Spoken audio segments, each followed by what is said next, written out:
Hello everyone, আমার একটি mini ব্লগে আপনাদের সকলকে স্বাগত জানাচ্ছি। আশা করছি আপনারা সকলে খুব ভালো আছেন। আজ যে ভিডিওটা আমি আপনাদের সাথে শেয়ার করছি সেটা হয়তো আপনাদের সকলের খুবই ভালো লাগবে। আমরা এখন আছি মাউন্ট টিটলিসের একদম সামিট পয়েন্টে।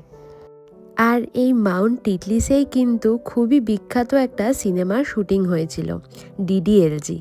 যেই সিনেমাটা হয়তো সকলেরই মনে আছে আর খুবই পছন্দের একটা সিনেমা। মাউন্ট টিটলিস হলো সুইজারল্যান্ডের সবচেয়ে উঁচু পর্বতমালা, যার উচ্চতা 10,623 ফিট। আমি না নিজের চোখেও মাঝে মধ্যে বিশ্বাস করাতে পারছিলাম না, আমি কি সত্যিই এসছি। এসব ভিডিও তো আগে ইনস্টাগ্রামে রিলেই দেখেছি। একটা টাইমে আমি সত্যিই ভাবছিলাম আমি কি সত্যিই স্বপ্ন দেখছি না সত্যিই এসছি। না সত্যিই এসছি। আমি যেখানটায় বসে আছি তার পিছনে দেখতে পাচ্ছেন কি অসাধারণ পর্বতমালাগুলো মেঘে পুরো ঢেকে আছে। এই বাহনের মাধ্যমেই কিন্তু আমরা এত উপরে উঠেছিলাম। এখন আবার নিচে নামার পালা।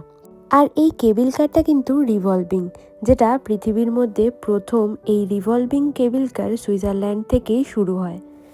মেঘের মধ্যে দিয়ে আমরা যেন নিচে চলে যাচ্ছি, পাহাড়গুলো যেন বরফের চাদরে ঢাকা। ভিডিওটা কেমন লাগলো অবশ্যই কিন্তু কমেন্টের মাধ্যমে জানাবেন।